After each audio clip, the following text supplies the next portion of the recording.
My name is Nadia. I am a licensed psychotherapist and a coach, and I also I help women who have a history of toxic relationships, and I use a combination of spiritual tools like tarot to help them learn more about their past connections, so that way we can start to chart a course for a happier future. And the reason I got into this work was because one of the things I found working as a therapist was that, like, when you work in mental health, your goal is to help your clients learn new things, to introspect, to heal, to move forward. But I found that when people went through a breakup, is actually a really special time because that is when we are the most motivated to change. That's when we are the most motivated to try new things. That post breakup glow, we realize like we got to get our shit together, we got to change. It makes us realize things about ourselves. And the people that we spend time with are also mirrors to ourselves. And, you know, even when we're, healthy and doing good, it's not always easy to have a perspective on what we're doing in our lives, right? And like what's the effect of what we're doing and how we're thinking about things. But we've all gotten out of a relationship and looked back and been like, what was I doing? And really getting out of a relationship, especially a really difficult one, is a time where we're really forced to confront those things. And it can be incredibly painful, but there's a really special opportunity in that time if you do it the right way, for so much personal growth and transformation and introspection, and really it can become a really, really beautiful thing. So that's how I got into working, specifically coming out of toxic relationships, and being ready for relationships and knowing that you have that history. So let me ask you a question because this is something that seems to be hotly debated, especially in the online space. Sometimes what I would do as a coach myself, who helps men and women, but mostly women in this older women, sorry, in this situation, is that we all have our own interpretation of things when it comes to relationship, right? So, Mhm. quick question for you. What is a toxic relationship to you? And what are maybe some of the behaviors that are attributed with a toxic relationship? Well, this can mean so many different things for different people, but one of the things I find, like, the real core hallmark of a toxic relationship is that it's not about being together and growing together. And, I think about it as sort of two people as, whole individuals who want to come together and grow something together. I find the real hallmark of a toxic relationship is when there is an expectation for the other person to give something to you, to give you completion or to provide a need for you. Because a lot of times that is really creates the basis for, we see what I see happening a lot is we've all known somebody, they got into a relationship and it started off really hot and heavy and they were totally in love and it was just like they were totally seemed perfect for each other.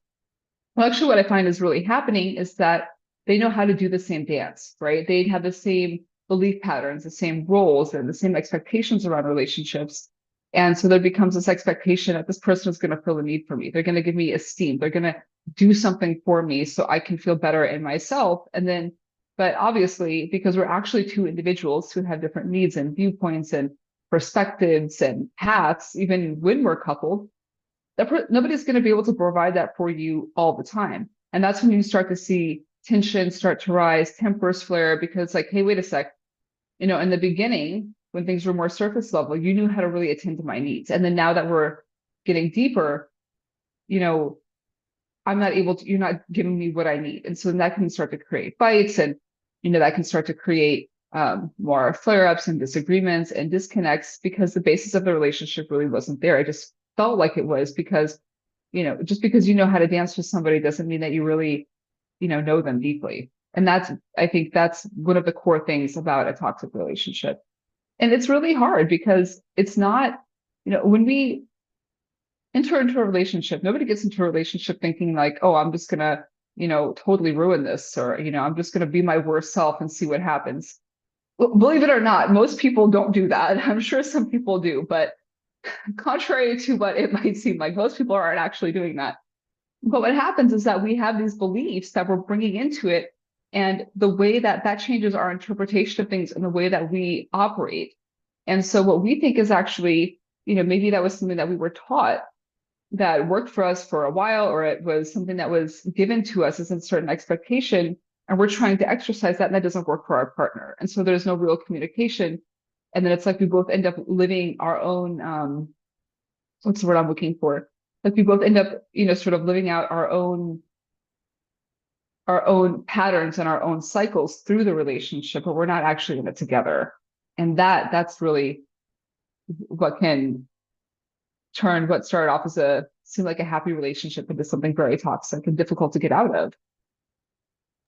I remember someone saying that a toxic relationship, because your point is something that I 100% agree on, and that's what I would view it as its behaviors that define it. And to your point, sometimes we don't know we're going to be the person that's causing the relationship to be toxic, right? Right. Yeah.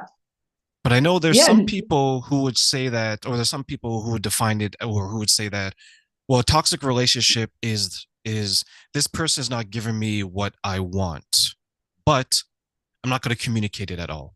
They got to read my mind, and I'm just going to sit here closed off and say, okay, I'm not getting this, I'm not getting that.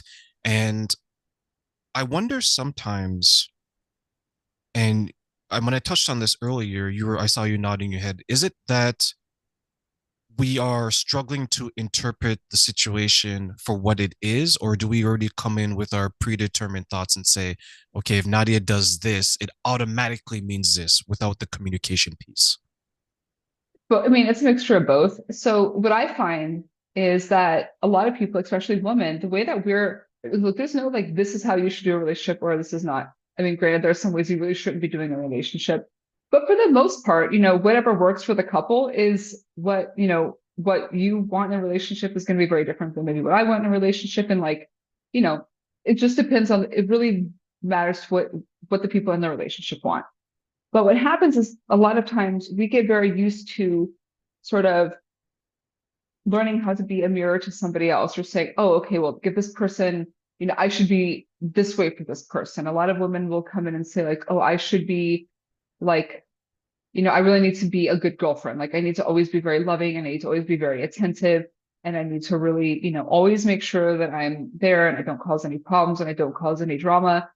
And on the surface, there is nothing wrong with that. Like that actually sounds like a great ideal for what we should be looking for in a relationship, right? Like the opposite. I'm gonna be, distant and I'm not gonna listen and I'm gonna, not care about him or attend to his needs. Like, no, obviously that's not what we want to do.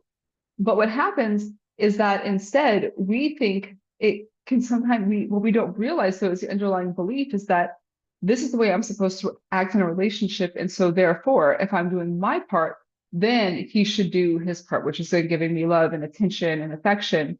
And but what happens is that we're not actually communicating what that is because we're so used to just saying, oh, well, if I'm doing my part and like my part is to be this person for my partner. But then when it comes to what we actually want, we don't know. And so we can't communicate that. And then that can create, or sometimes what I also find happening a lot of times is we'll put ourselves into a situation where we're overextending ourselves or we're giving too much and feeling like, he should, love what I'm doing for him when he didn't really even ask for that. And so it feels like, oh, my labor is not wanted or he doesn't care about me. And it's really none of those things. And so it may feel like actually she's being shut out or he's not being attentive to her needs. But sometimes we're so disconnected from our own needs, we don't know how to communicate with them. We don't know how to communicate what they are, but we're operating off of the belief system that, relationships should be this way. And so maybe I think that, maybe my belief system is I should always be a good girlfriend. I should always be super attentive and, always cook for my boyfriend and be there for him and like fulfill this really traditional role. But I might not know that my boyfriend actually has a much different approach. Have you ever heard of like the concept of love languages? That kind of touches on the same thing, right? That maybe for him, he doesn't really care about me cooking for him. He doesn't really care about me, always asking him how he's doing and stuff like that. Maybe he is really, you know, maybe just having a sexual relationship is how he feels connected to me, but that's not what it feels like to me. And so that really kind of creates a disconnect.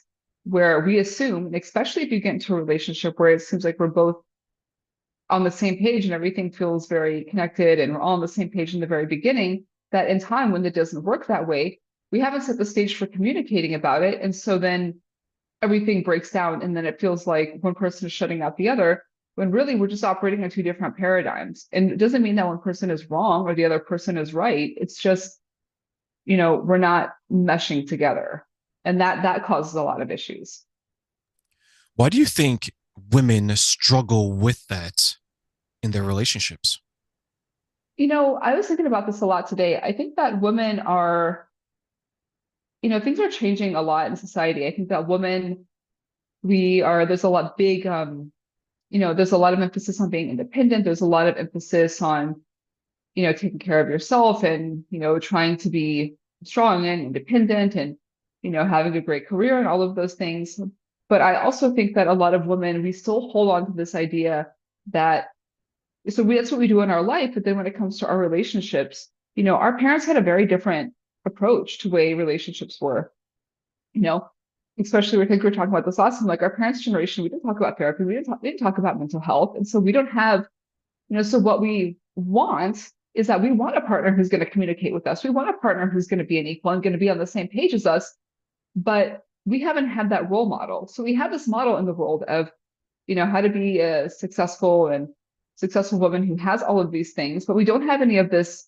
But we don't have that, we don't have anything to go off of when it comes to how to chart this new way of doing things in a relationship. We're still looking at the old way.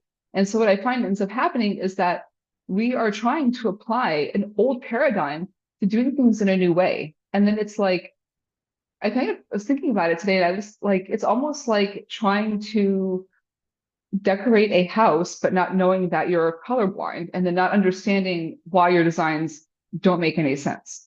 Because the lens that you're looking through is, you don't know that you're looking through a different lens than somebody else. And so I find this happens a lot where I'll meet women who are amazing, incredible women, but then the men that they're dating is just, totally, not a fit and,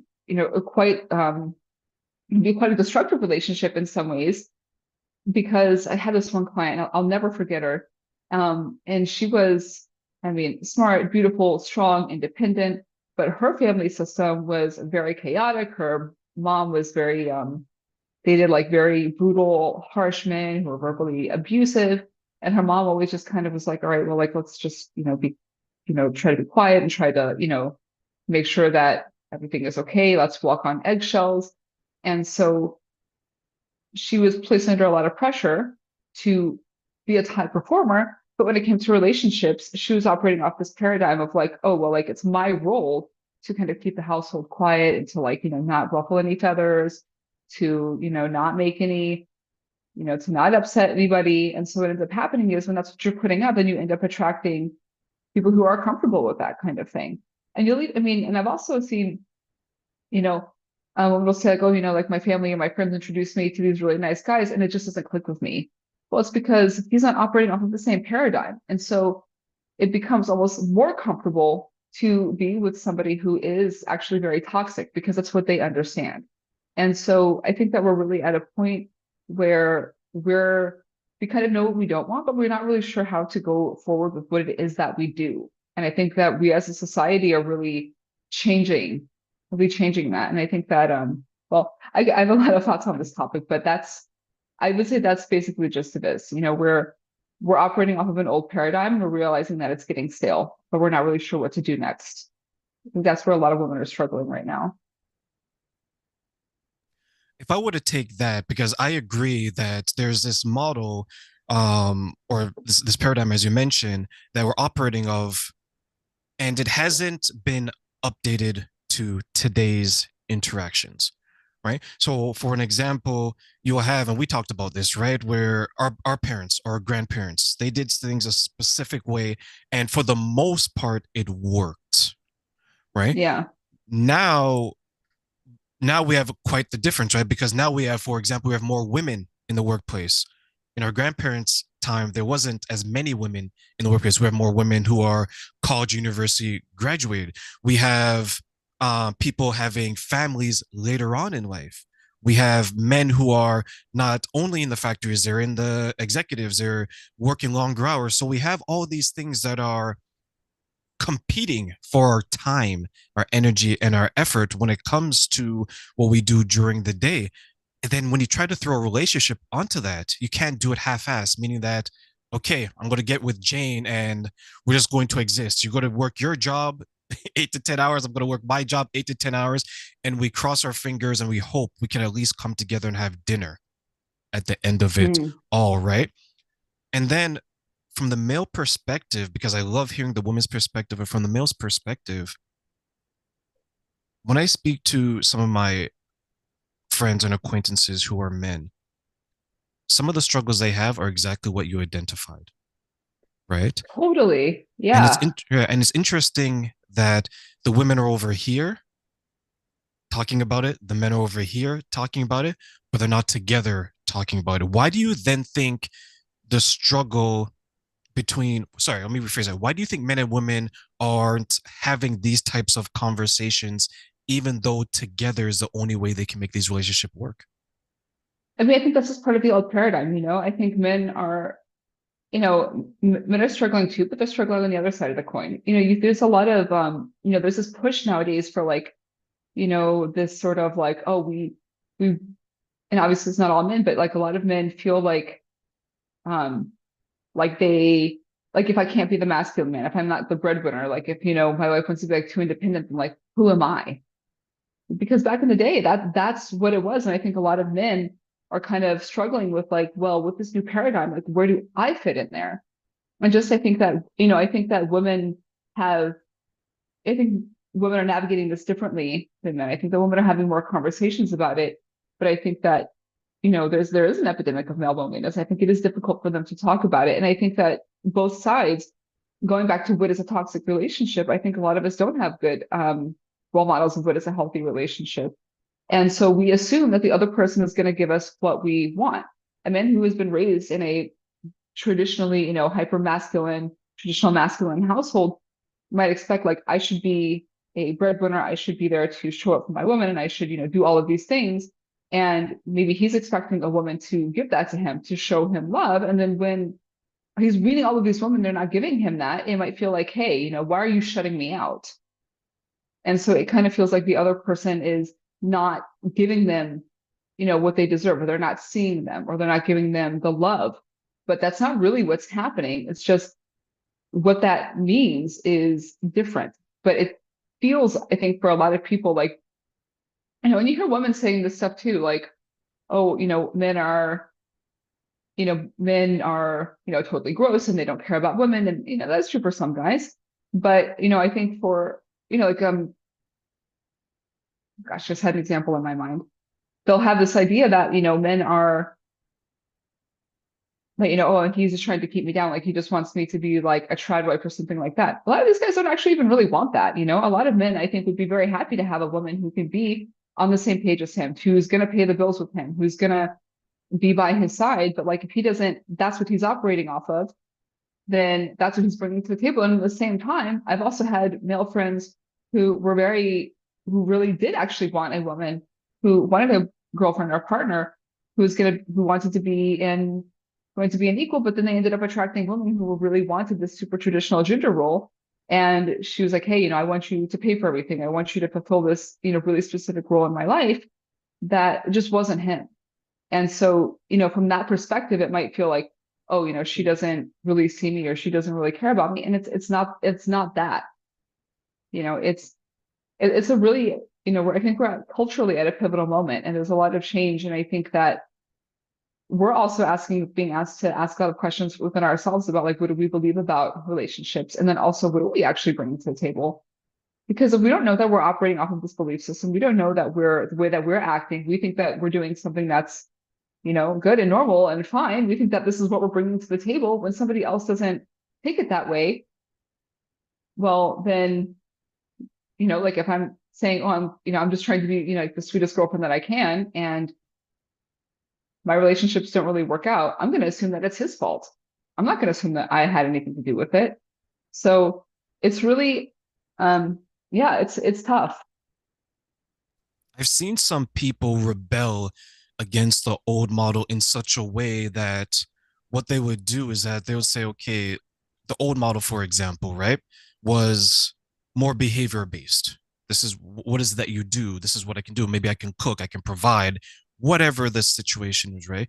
To a more superficial. It's more looks based, your physique, and things like that. I've heard men and women complain about a man will say that, well, a woman has told me that what she brings to the table is sex.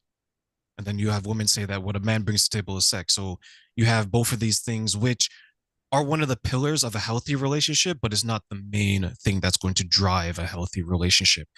And then you have some other people that, okay, it's income based.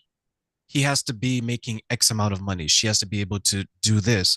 But what I think is happening is deep down, when you break down what they actually want, it's still shades of the old paradigm. It's okay, why do you want someone's money? Because I want to feel safe. I want someone to provide for me. I want to have security. And then when you ask the man, okay, why do you want a woman to look that way?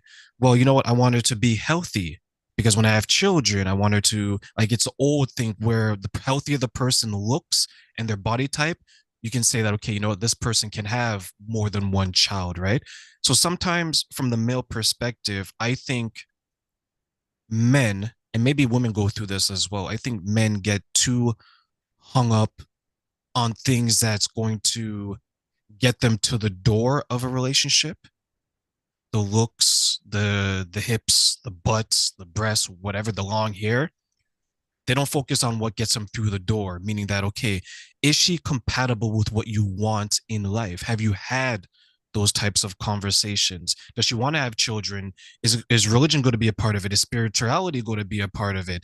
How's the mental health? Because there's so many people out there that when they get involved in relationships, they're still hurting in some sense of the way, right? But they're relying on this other person. I was like, okay, I was cheated on, but let me get in a relationship quickly because I don't have to think about that instead of doing the work, right? Do you notice that there are gaps in maybe people's growth as not only a person, but a person that has resolved some of their past issues? Oh yeah, definitely. Absolutely. Well, going back to what we were talking about earlier, like what is the basis of a toxic relationship? Expecting that, looking for somebody to provide something for you, to provide um, to make you feel a certain way, to take away this pain. And like that's the basis of a toxic relationship. And I think what a lot of people are struggling with is it's like eventually they'll get to the point where they're like, hey, actually, I've been doing this and it's not working. And I don't really understand what the problem is. It's like if I am hungry and I'm only eating chips, eventually I'm going to say, you know what, I feel sick a lot. Like, I don't know what else is out there, but like maybe I should re-examine my diet. I might not even realize that it's my diet that's causing the problem. Yeah, definitely.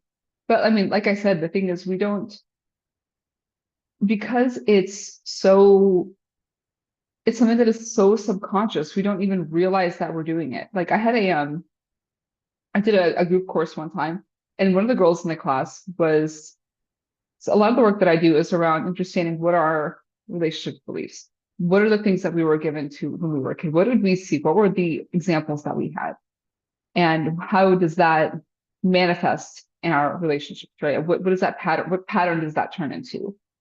And we were talking in the class, and one of the things that she stopped and she just kind of said it casually. She was like, "Oh, I really want somebody, who will have my back and support me."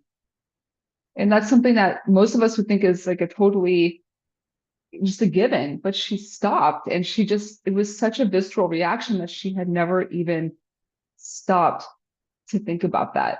So, she had been trying to do everything that she could, everything that she thought she could do the right way, but she wasn't actually pursuing any of the things that actually really meant something to her. And so we do all these things that we think are going to make us happy or going to give us the relationship that we think we want, but we don't even realize that there's all of this other stuff happening in the background that's driving us or changing our perception of things that, it can actually end up taking the wheel and we don't even realize it.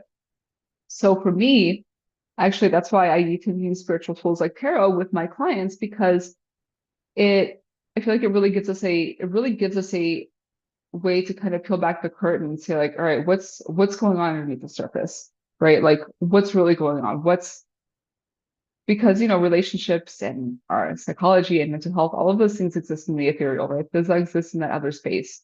And that's something that we can't see. And that also makes it really difficult to even examine these beliefs because we don't see it. We just eventually have, enough bad experiences and that will make us realize, wait, I gotta change something.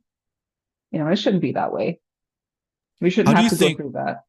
I was going to say, how do you think that helps those who are maybe blindsided or have a blind spot when it comes to identifying um, some of the things that they want in the relationship in regards to the readings that you do?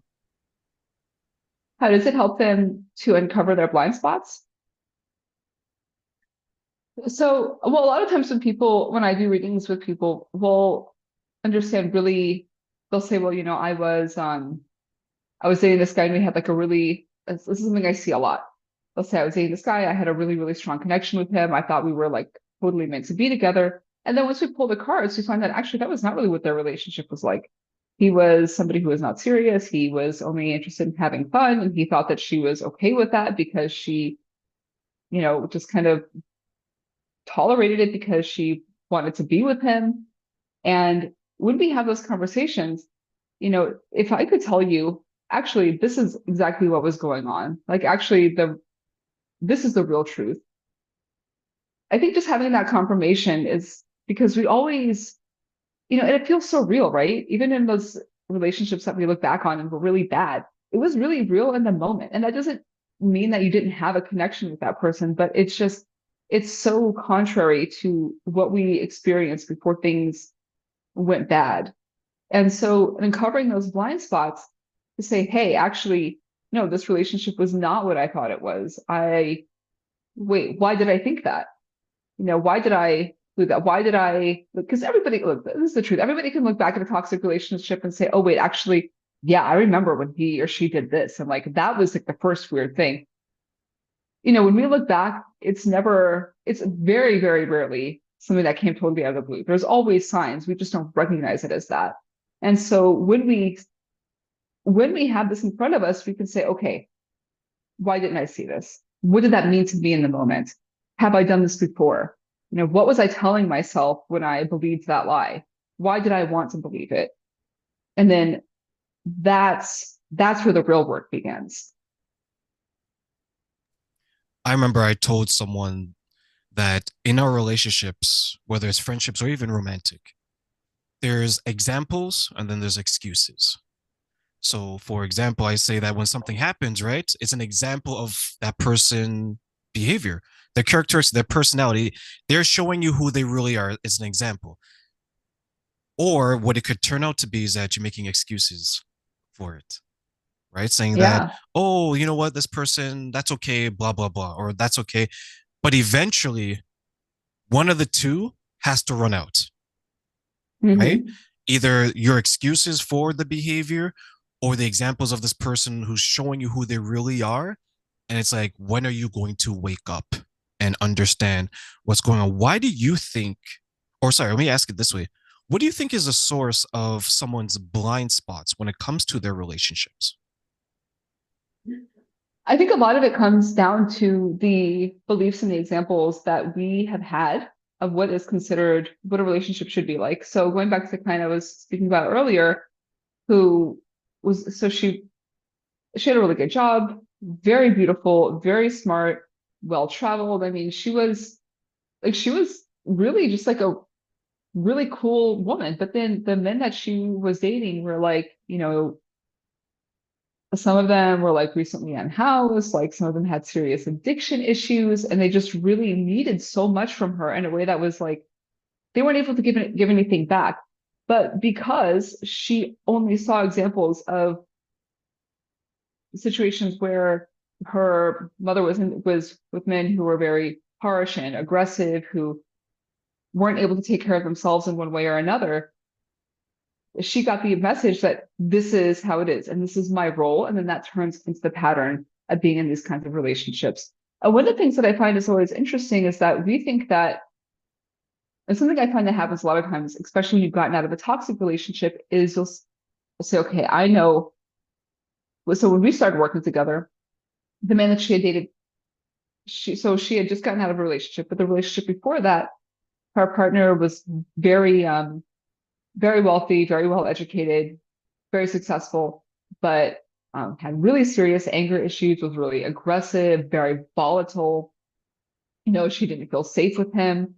And so finally, when the relationship ended, she said, okay, you know what? I can't do this anymore. I'm going to be with somebody who's going to be more softer, more gentler, who I can feel safe with. Obviously, right?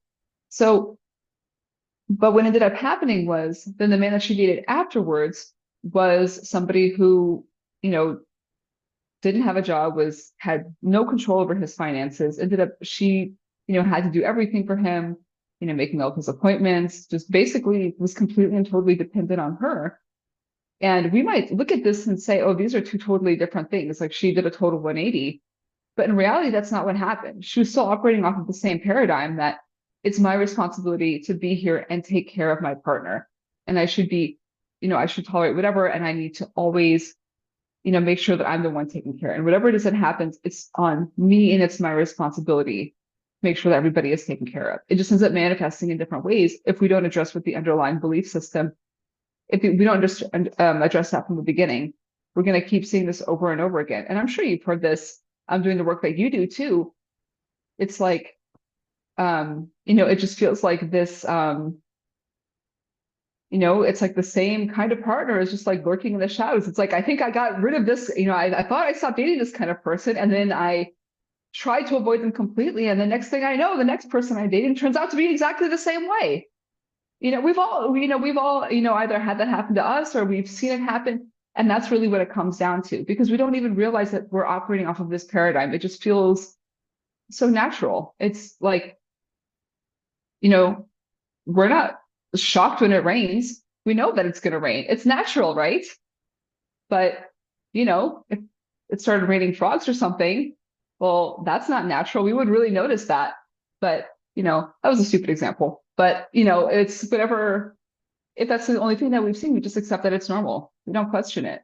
And it's tough because, we don't, it's something that's happening inside of us. So we don't really have anything to check it against until something happens that really makes us sit down and examine those beliefs. It's the same present, just regifted, right? Yeah, Just it's just a different wrapping reskin. paper, just a reskin. And I find women in general struggle a lot with that when it comes to wanting to nurture and bring up this person. Right? I call it the difference between fixers and savers. So like women will struggle with, okay, I can fix him if I just do this, if I just take care of him, if I just take him, and then a man would try to save her, right? Oh, you know what? She's been abused. She's this. She has multiple children. I can bring her out of there, right? But what I think some people miss is that the fixer and the savior, you're coming from a perspective, whereas you're doing what you would want done for you if you were in that situation. Some Mm-hmm. people don't want to be fixed. Some people don't want to be saved. And some people are just not ready for either. They're like, I'm okay with my life like this because I'm always going to have someone who's going to give me what I want instead of me maybe improving and correcting my own behavior and becoming a better person to provide for myself. When you Mm-hmm. have someone who is successful enough and they've done the work, and when they get into a relationship with someone who hasn't done the work and they're still exhibiting behaviors that are detrimental, what kind of advice would you give to that person who is coming into the situation with all good intentions, but they don't realize this person maybe doesn't want to do the work to get better? So the first thing that we need to do is really need to turn it back on them and understand what is it, because, what kind of allows these patterns to continue is that we tend to be very focused on the other person and what it is that we think that we should do. And I'm sure you've heard this. People will say, well, he did this thing and I really wasn't comfortable with it. I really don't like it, but I don't know how to feel about it.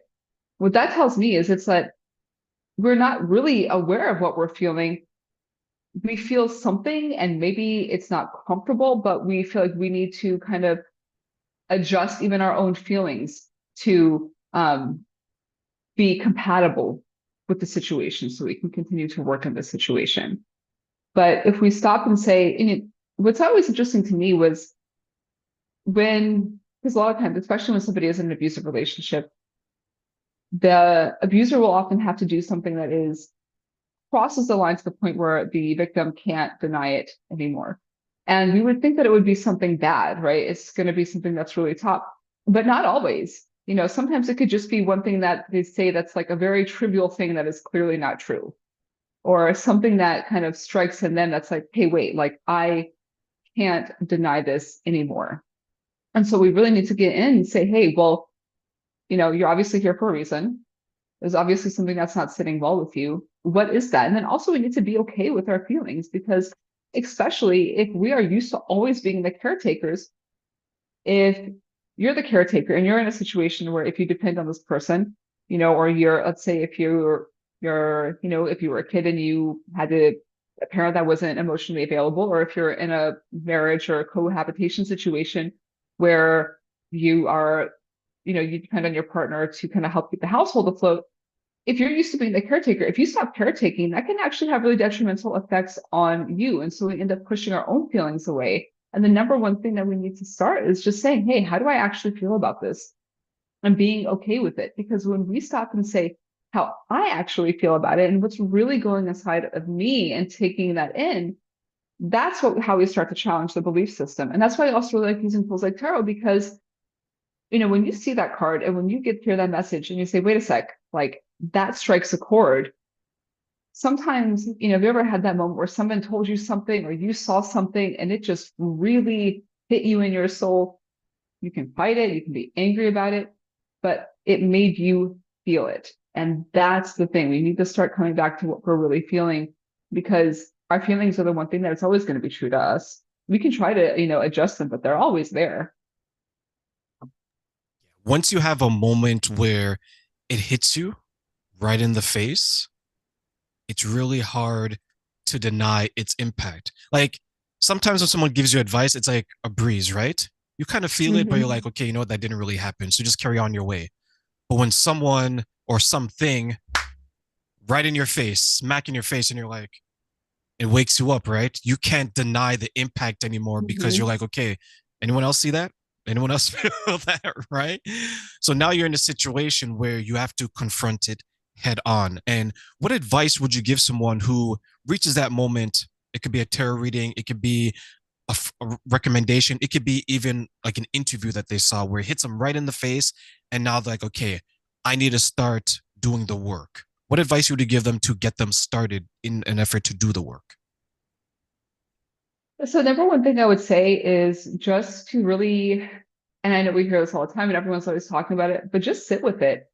Just be present with it. I think that a lot of times, you know, we want to do and do and do, and like we want to check things off a list and we want to feel like we've actually done something, but that's not really the space that these things live in. This is something inside. This is inside the, you know, our mental health, our heart, our soul, whatever you want to call it. It doesn't exist in the physical realm. We need to step into ourselves and say, okay, what am I actually feeling? Because a lot of times the fact what got us to this point is being disconnected from our feelings by doubting ourselves, by not, um, you know, like I was saying with the girl I was working with in one of my classes, you know, she was a very smart and strong and independent woman. You know, this was you would anybody would look at her and assume that obviously she wants a partner who's going to be there and be supportive of her, right? We would assume that, but she never really allowed herself to feel that, and just stepping in and saying, hey, actually, I really need this. And then from there, that's how you're going to start to know, okay, how do I, if I know and I feel that I really want somebody to support me, and I know what that feels like, and I really own that. If someone's not doing that, now I'm really going to be able to feel that difference. But so many times we're so cut off from that that it makes it really, really difficult to navigate. And, you know, unfortunately, I think a lot of people even end up completely shying away from relationships because it's just really, you know, it's just it's something that you can't see, right? And so it becomes really difficult to navigate. But if we can feel it, that's how we're going to start to move forward. What So do you asking then think? yourself, No, oh, sorry. I was gonna say, like, because you said something that was really interesting. I wanted to discuss that a bit, and I do apologize for cutting you off. Is why do you think why do you think people who are successful outside of relationships, maybe friendships, career, so on, still have difficulty trying to create success in relationships? I mean, well, they're two completely different things. That's like saying, why are you a great seamstress, but you don't know how to drive a race car? I mean, they have nothing to do with each other, you know? They're two completely different things. They're two completely different skill sets. And so, um, I think that there's also very much so this idea that like if you are a good catch, if you have the good career and you're successful and you're beautiful and you have all of these things, then you're going to be the ideal partner, and then love will just come to you naturally. But especially, maybe in the past where relationships were less based on love and they were more about um, now like with dating apps and people traveling so much, you have such a wider net. We're not like relationships become more complicated, right? We have to think more about what do we want, who's going to be more compatible with us. In the past, we didn't have to think about those things. So now I think that first of all, we have all of this other complexity, we have all this other complexity tied in there. But on top of that, we I'm about to lose my train of thought. I'm trying to hold on to it. Um, why do we why are they successful? Yeah, but having a good career and being successful doesn't prepare us to actually to be connected to any of those things. And then we're realizing like, hey, actually, I really want a partner. I really want somebody who's going to be like my best friend, who's going to be my adventure buddy, the person that I'm really want to build a life with, as opposed to just that's a very different person than somebody who is going to say, oh yeah, like I think that you would be able to like take care of kids and run a household. I mean, those are two totally different things. So, and I think that that's also something that people are really struggling with, because if we're looking at the old paradigm, especially that was that was a lot more important. But now, I mean, look, even, for example, age gap relationships where it's more common that older women are dating younger men. And that totally turns the paradigm on its head, because what they found is actually older women want a man who is going to be adventurous and fun, and she has her own money in her career, and she doesn't need a man to provide for her. She wants a man who's going to be more emotionally supportive. And so, anyway, I'm running off into a tangent. But my point is that, it's just things are changing, and it's just being a good catch in quotation marks, that doesn't really prepare you for a relationship. It's really, they're two totally different things. I ask that because there's times where I'll speak to some of the women I work with, and they will highlight that. They'll say, Terrain, I can't make my relationship work, but I have a good job. I have a nice car. I'm an executive here.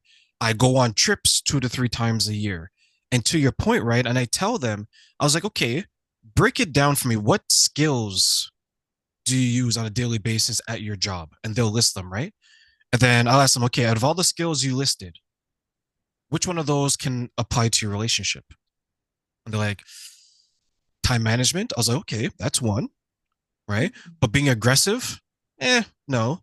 Being so hyper focused and hyper determined, no. So there's all these skills or behaviors that you've trained yourself to be successful in a career that you may think is sexy, right?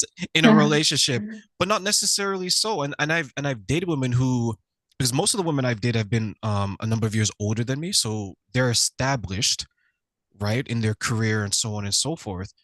And even when I have conversations with them, I would tell them that in general, a man who is successful in his own right or is really in his masculine energy, he's not going to chase after a woman for her money, right? Yes, and that is a huge problem actually. I had a client once who, this is something I actually find a lot of men are struggling with, is like we attract what we put out. So this guy was his ex-wife had been like very successful, like really, about her career. And he had a good job. He wasn't making a ton of money, but he was fine. He was like a very solid middle class guy. And he was like, I'm just never going to find another woman. I'm never going to find a wife. I'm never going to be able to get married again because women only want money and I don't make that much money. I said, but you're focusing so much on money that you're only attracting women who want money and you don't want that. So you're just going to, it's kind of like he just ended up kind of spinning out. And, I find that also a lot of times because our generation now, like we really want something real. It's really like in our heart and in our soul, but it's scary. We're in uncharted waters. And so it can feel, to have someone really see us in that way can be very vulnerable. And I think it could be a lot easier to say, oh, well, I'm beautiful and I have a good career and I have all of these things. Therefore, like you would be a fool to leave me. But somebody who really wants to see you isn't going to be interested in those things. And so I think that can also be almost like a comfort to pursue people who are maybe focused on those more superficial things, but then it never ends up working out. And so then that also, in a really negative sense, can even create the feeling of like, oh, well, maybe I'm actually not good enough. I should just throw myself into my career more. And then and you set yourself up for attracting people who really, I was talking to somebody the other day and she's like, oh, but I'm beautiful and I don't understand like why, I have these problems with, with men. I was like, that's not even the coolest thing about you. Like, why? Let's talk about that. And that's what I think it comes down to. What do you think then? Since you mentioned that, right? We mentioned the money, we mentioned the looks, right? I'm beautiful, I'm successful, things that.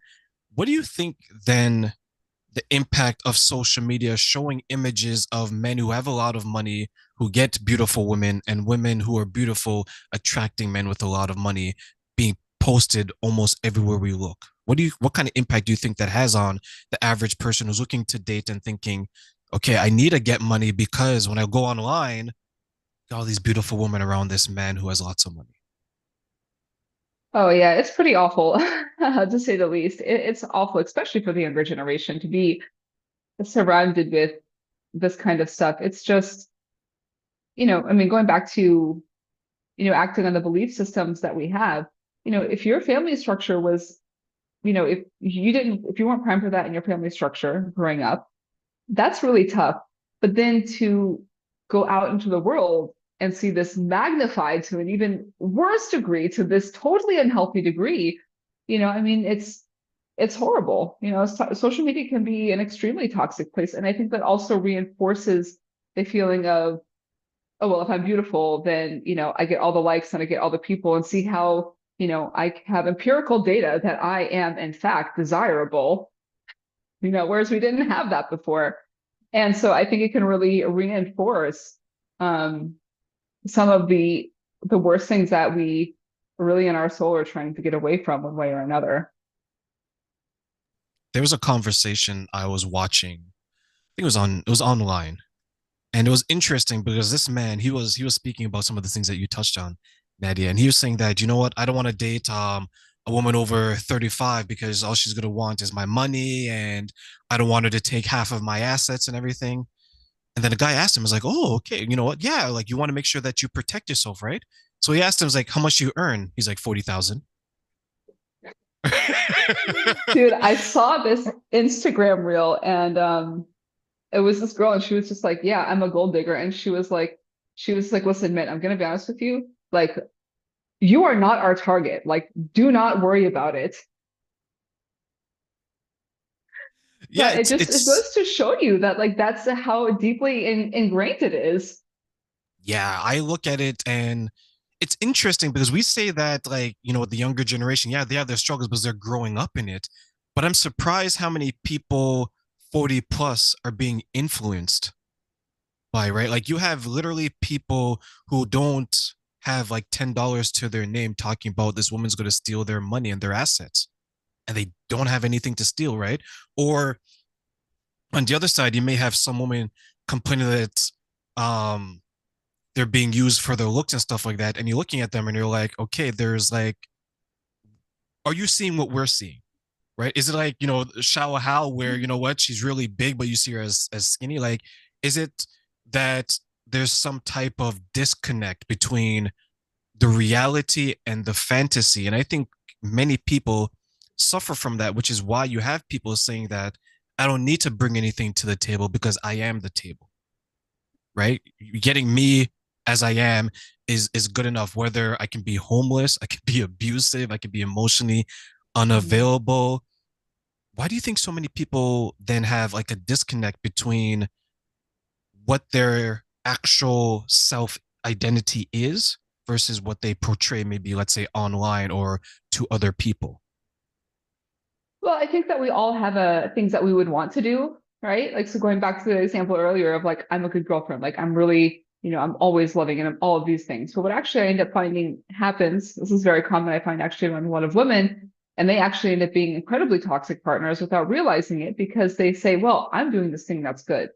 But what actually happens is it becomes caretaking, and caretaking can become, well, I'm going to take care of you and I know better than you. And so what you're doing is wrong and you need to listen to me. And then they can actually end up becoming even controlling. To their partner's perspective, it becomes controlling and they don't understand what's going on because from their perspective, I was just trying to be, you know, loving and supportive partner. And I think that that's really, there's a lot of that. And there's also, going back to the ideas of like, what do we believe? Right. So with my client, he was worried that women were going to go after him for his money because that was the only thing that he saw women do in the past. Or if you are a woman who's always been around women who were valued for their looks, you're going to assume that that's what people are focusing on. It doesn't necessarily mean that it applies to you. It's that this is just how the world works. And yeah, it's really important to kind of peel back the curtain and say like, okay, what's really going on inside? Like, what do you really want? What are you you know, let's get granular and talk about what was actually happening in these interactions. And it's a natural blind spot, but yeah, I think that's really the root of this. What do you then think someone can do to overcome that and better prepare themselves to maybe not feel those feelings? I don't think that it's a matter of not feeling those feelings. I think number one, we need to examine what those things are. So when I work with a client, I always start off with like, okay, let's take a relationship history. Are there any continuous patterns? Like, all right, have you in fact dated women who are only after you for your money? And if yes, let's say, okay, well, how did you approach them? Where did you meet them? What did you say to them? Why did you want to go out with them? Was there anybody that was interested in you that you weren't interested in them? And why is that? And let's look at the facts, right? And then from there, once we establish that pattern, if it happens one time, maybe it's a coincidence, but it happens two, three, and four, and five times, and you're the common denominator, like, all right, now we've got something tangible to work with.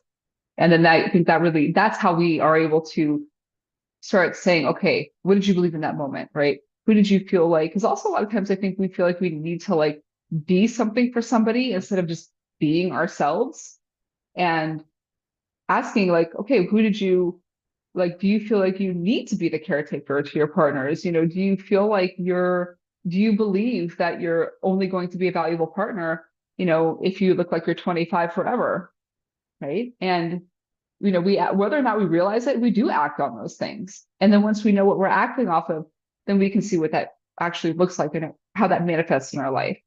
And then once we know, now we can start to make the changes that we need for create those patterns. So, Nadia, let me ask you as we close, I want to give you three wishes. Okay. Three wishes. All right. Three wishes: Genie's lamp or Aladdin's lamp, whichever one is called. And I'm going to ask you this question. You can use wishes this way that you would want people to know. What's three things you wish people knew about their relationship past and why? Oh, that is a really, really good question. Three things I wish they would know about their relationship past. I wish people would. So this is actually what I do. Why I use tarot in my sessions is it allows us to peel back the curtain and say, okay, what was actually happening? What's the story? Because there's already right. There's three sides to every story, right? Your story, their story, and then the whole story. So what is actually the whole story with, No presuppositions, no nothing, just a clear, straight story. I think that would really, because having that that's the hardest thing, I think, especially when we're trying to change patterns and move on. That's a lot of, in psychotherapy, that's a lot of the work that we do. Now, next wish, the next wish. Oh, I said what they would know, right?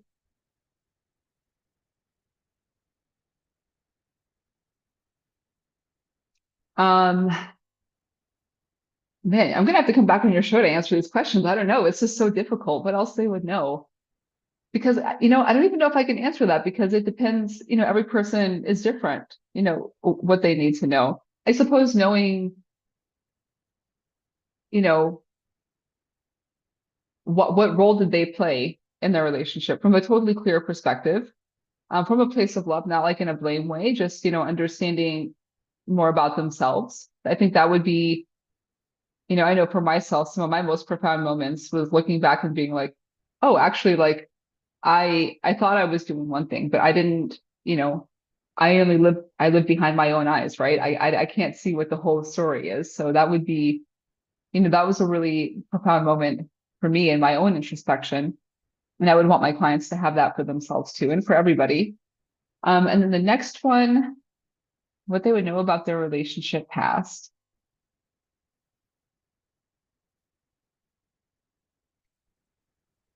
is I would want them to understand the what was going on inside of them when they made different decisions in their relationship, or what was really, really driving that. Because a lot of times, something triggers us, or we're acting on something in a way that we don't realize that's what it is. We don't realize why something triggers us, or why we have a visceral reaction to something, or why we're attracted to a certain person. And because it's not always really even about the person, it's sometimes what that person means to us, or what they represent to us. And so there's a big opportunity, there's so much opportunity to know more about ourselves, and also to be able to see others more clearly. Because real love is about really being able to see the other person, not just what we think that they are. Because if we are seeing the other person for what we think they are, what we wish they were, or what they could be to us, then that's how we get started on the path of toxic relationships. So I think those would be my three.